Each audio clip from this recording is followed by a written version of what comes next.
Hello everyone and welcome to the lecture series on object-oriented programming using C++.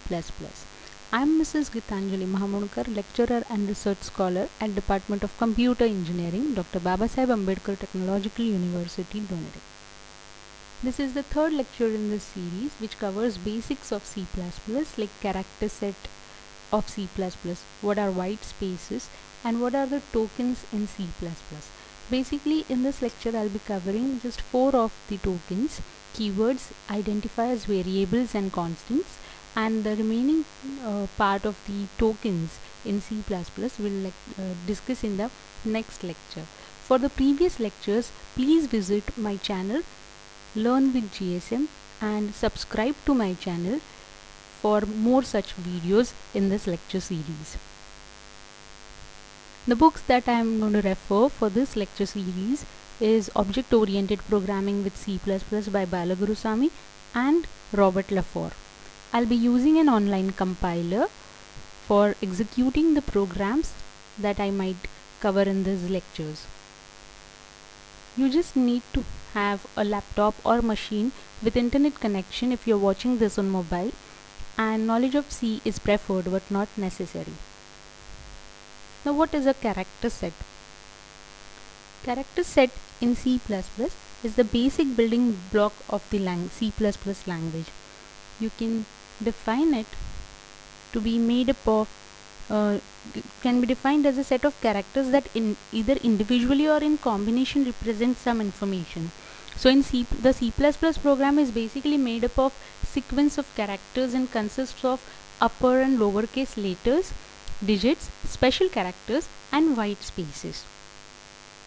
Now the class of characters which are not printed but instead cause some action are commonly referred to as the control characters or white spaces that I was talking about, and they are represented by a backslash followed by another character.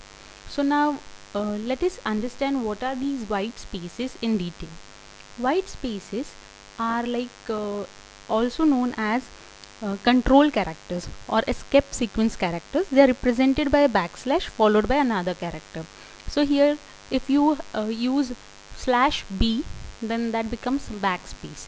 Okay, /t, then it gives a horizontal tab. /v will give you a vertical tab. /r is a carriage written.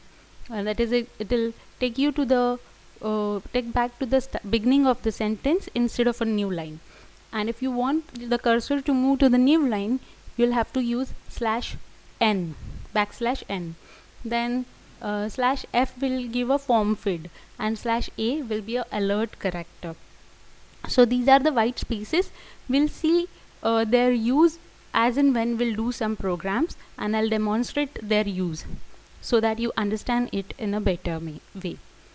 The next part that we are going to cover in this lecture is tokens in C++. They are basically the basic building blocks of C++ programming language, which are constructed together to write a C++ program. So you can define it as the smallest unit of a program. So tokens are basically the smallest unit of in a program. C++ program is a token. Okay, basically you can classify divide it into tokens. Could be like keywords, identifiers, constants, strings, operators or special symbols. Now let us start with the first token in C++, that is keywords. Now keywords are predefined words. Okay, they have some special significance in a language. They are also known as reserved words because they have special meaning to the compiler, and hence you cannot use it in the program for any other purpose. Okay, every keyword, as I said, is a reserved keyword and it has some specific purpose, so you cannot so these keywords cannot be used as user defined names that we call as identifiers. Now to name a few keywords, I can say int, that is the data type that we have used earlier in the earlier lecture. If you haven't seen, you can just watch that video on my channel. And int is a kind of data type, so any data type name would come under keyword. like int, float, char. Okay, so these all come under keywords. You have virtual, and these words that I have mentioned over here: virtual, switch, private, public, protected, union. These are few of them, like out of the list of keywords in C++. There are many such keywords, okay, in C++. So as and when we'll be learning C++ programming in in this lecture series, I'll point them out to you. Next is identifiers in C++. Now any name given to an object, structure, function, array, anything, to identify it, it is called an identifier. That name is called an identifier. The name that we give to the object or structure, function, array, it is identifier. Okay, because it helps us to identify them. And there are certain rules for constructing valid identifiers. Now what are they? So the first rule is the first character of an identifier must be a letter or an underscore. It should start with a character or an underscore. Okay. The second rule is C++ is a case sensitive language. So if I write GSM in capital, and if I declare an identifier with all small letters GSM or one of the character in capital, then each one of it will be treated as a different identifier. Capital GSM and small letters GSM won't be considered as same. Okay, they both will represent two different identifiers. So because C++ is a case sensitive language similar to C. Okay. Then third rule is that an identifier should not be a keyword. As when we discussed about keyword are reserved words, so they cannot be used as user defined names. So identifier being a user defined name, you cannot use a keyword to name an identifier. Okay, and the length of an identifier should be below 32 characters. Okay, that is one of the rule of constructing an identifier. So for example, student ID, emp underscore sal, obj 25, these are not keywords and they follow all the rules that I have just mentioned. So these are valid identifiers, identifier names. Okay. Next is variables in C++. Now variable is actually in C++ is an identifier that refers to the data item that is stored at a particular memory location. So any named memory location used to store data and whose content may change during the program execution is called as a variable. In mathematics and algebra, you must have studied what is a variable, right? So it here again it has a similar meaning, because variable is something whose value changes, okay, whose value can change during the entire program execution. Okay, so it is name given to a particular memory location where which we use to store data in memory. Okay, and there are again rules for defining variable names. Okay, now variable again being an identifier, the rules of identifier constructing and valid identifier also apply over here. So it should be a unique and a valid C++ identifier as the first rule. It should be unique. You can't have same variable names in a C++ program. No, you cannot. Okay. Then it could be as short as a single letter, or first 32 characters can be considered. Like you can name a variable, you can declare a variable as x. Okay, x can be a valid variable name. But and if you write a very long word more than 32 characters, then only first 32 characters will be considered as the variable name. And variable should not be a keyword. It cannot be a keyword again, because it is a kind of identifier, and identifiers cannot identify a valid identifier name cannot be a keyword. Similarly, in this case, it cannot be a keyword. And no blank space is allowed in a variable name. You cannot name a variable with space in it. Okay, so spaces are not allowed. Now what about declaration and initialization of variables? What is it? Variables should be declared before they are used in a program. Whenever we want to use a variable in a program, we first need to declare it. It is kind of introduction of the variable to the compiler. As suppose you introduce some friend into your group, you first have to introduce it to the other friends in the group, right? Ki she is so and so. Similarly, when you are using a new variable, you will have to introduce it to the compiler. So it is called declaration of variable.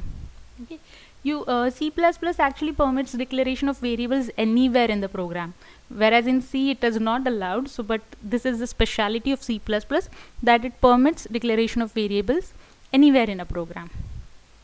And declaration consists of data type and variable name. So we'll see the syntax. Okay, at the end of this lecture I'm going to show a program which will demonstrate all these tokens or whatever concepts I'm teaching now. Okay, so that you'll get an idea about what is a keyword, what is a variable and all. Okay. Then declaration allocates. What actually happens when you declare a variable? You allocate sufficient memory for a variable, but you actually do not store data in that variable when you declare it. You just name that memory location. Okay, this is to be called so and so. Okay, and if you want to store data in that variable, you'll need to initialize it. Now, what is initialization? Variables can be initialized anywhere in the program before its use or at the place where it is declared. When you declare, suppose a variable named x, and you give its data type. When you declare, you actually tell its data type. This memory location is going to be called as x and it is going to be of data type integer, suppose. So int x is the way you declare a variable. And when you initialize it, you actually assign some value to it. So it is going to be int space x is equal to, suppose, 10. Okay, so that 10 is the value you assign to the variable x, right? So variables in C++ can be either initialized at the compile time or at the runtime. Now, what do you mean by compile time and runtime? That is, when you actually are writing a program and when you compile it. I have discussed about compilation and execution in the previous lectures. So when you compile it, at that time the variable gets its value, know its value. That is initialization at the compile time. It is using a constant. It happens using a constant, and that is called static initialization. And during runtime means when the program is actually executed. At the time of execution, what happens is the variable comes to know its value through some expression. Okay, like it might be like x is equal to y plus z. So at that time, after you perform the addition of y and z, you will get to know what value x is supposed to get. Okay, so that is dynamic initialization, runtime initialization, or execution time initialization. So this was about declaration and initialization of variables, all about variables. Now let us move on to constants. What are constants? Again, the concept is similar to the one in mathematics. Constants in here C++ refer to fixed values that do not change during the execution of a program. They are also called literals. Okay, now there are different types of constants: numeric constants and non-numeric constants. In numeric constants, we have integer constants or real constants, floating point constants that we see. Okay, and non-numeric constants are character constants or string constants. Now, numeric constants are, as I said, could be integer constants or real constants, that is floating point constants. So, for example, in integer constant, you can say any number, that is a decimal number or a octal number or a hexadecimal number could be an example of integer constant. And in floating point constants, you can have any real values like numbers with a decimal point, or floating point constants are also written in the floating point notation, in which the constant is divided into a mantissa and an exponent. Okay, so this requires some knowledge of mathematics basically. Non-numeric constants is single character constant. That is, a character constant is a character which is enclosed in single quotes, like here I have given the example GSM A6 or a hashtag. Anything within single quote is a single character constant, and string constants is a collection of characters enclosed in double quotations. So here this statement, learn with GSAB or online learning, these are string constants. Now there is something called symbolic constant. It refers to as a name that substitutes for a constant that may be a numeric constant or a non-numeric constant. So when we assign a constant value to a variable using a const keyword, it is known as symbolic constant. It can also be defined using a hash define preprocessor directive. What is a preprocessor directive? You can refer to my previous lecture in which I have specified what is the work of a preprocessor directive. Now this was all about today's lecture. We'll see all these things that we have studied now in the programming thing. Okay, so before I give you an assignment, let us move on to the compiler. See, here I have written a program on the online compiler. It is see here, as I have told you, the basic programming structure we have studied in the earlier lecture. So here hash define. Okay, you can use a hash define preprocessor to define a constant called pi, okay, to which I am assigning a value 3.14. So this is how you define a symbolic constant. Okay, you can also instead you could have written here const then pi is a floating point variable, so float, and then you could have used it as pi, okay, and then equal to 3.14 semicolon. This is another way you could declare a constant, but here I am using a hash define directive to declare a constant. And then here I have done static initialization of the variable radius. I have assigned the value 5.0 to it. It is a floating point variable, so this is how I declare a variable, okay, and initialize it at the same time, so using a constant. That is static initialization. I could have done like this, float radius semicolon, and on the other line I could have written radius is equal to 5.0 semicolon. That is another way. Then this is float area is equal to pi into radius, that is pi r square. It is calculating area of a circle, and so this is dynamic initialization. Here we haven't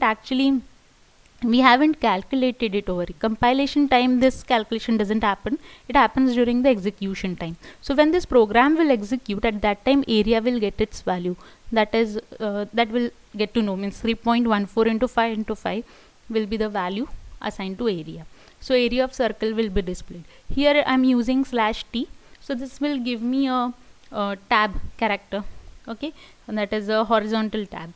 So the value area will be printed after the statement, after a specific tab, okay, space, and /n will take me to the new line, the cursor to the new line, and then thank you will be printed. Okay, so I have actually executed this, but again I'll show you. So when this runs, you'll get the output, that is the value of area, okay, it will be displayed in this way. See, area of circle is, see, there is a tab, a horizontal tab, and then the value is printed 78.5, and next the cursor goes to the new line and then it prints thank you. So this is the use of white space characters. We have seen how static and dynamic initialization take place, and also we have seen how symbolic constant can be defined. Okay, so that's all for today's lecture.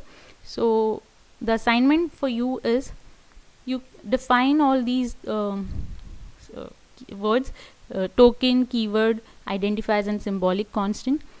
Try to write a C++ program to declare and initialize variables statically as well as dynamically and display their values using cout statement, and declare a symbolic constant using keyword const, or because I have done it using hash define directive, I have also given you an idea how to define it using const. You can refer back to the video and write a program to calculate area of a circle. Same thing I have given. You can use it for some other thing, like calculating volume of a cylinder or something. Okay, so that's all for today. Thank you. I hope you enjoyed learning these concepts. So do like, comment, and share this video, and do not forget to subscribe to my channel for more such videos. Thank you.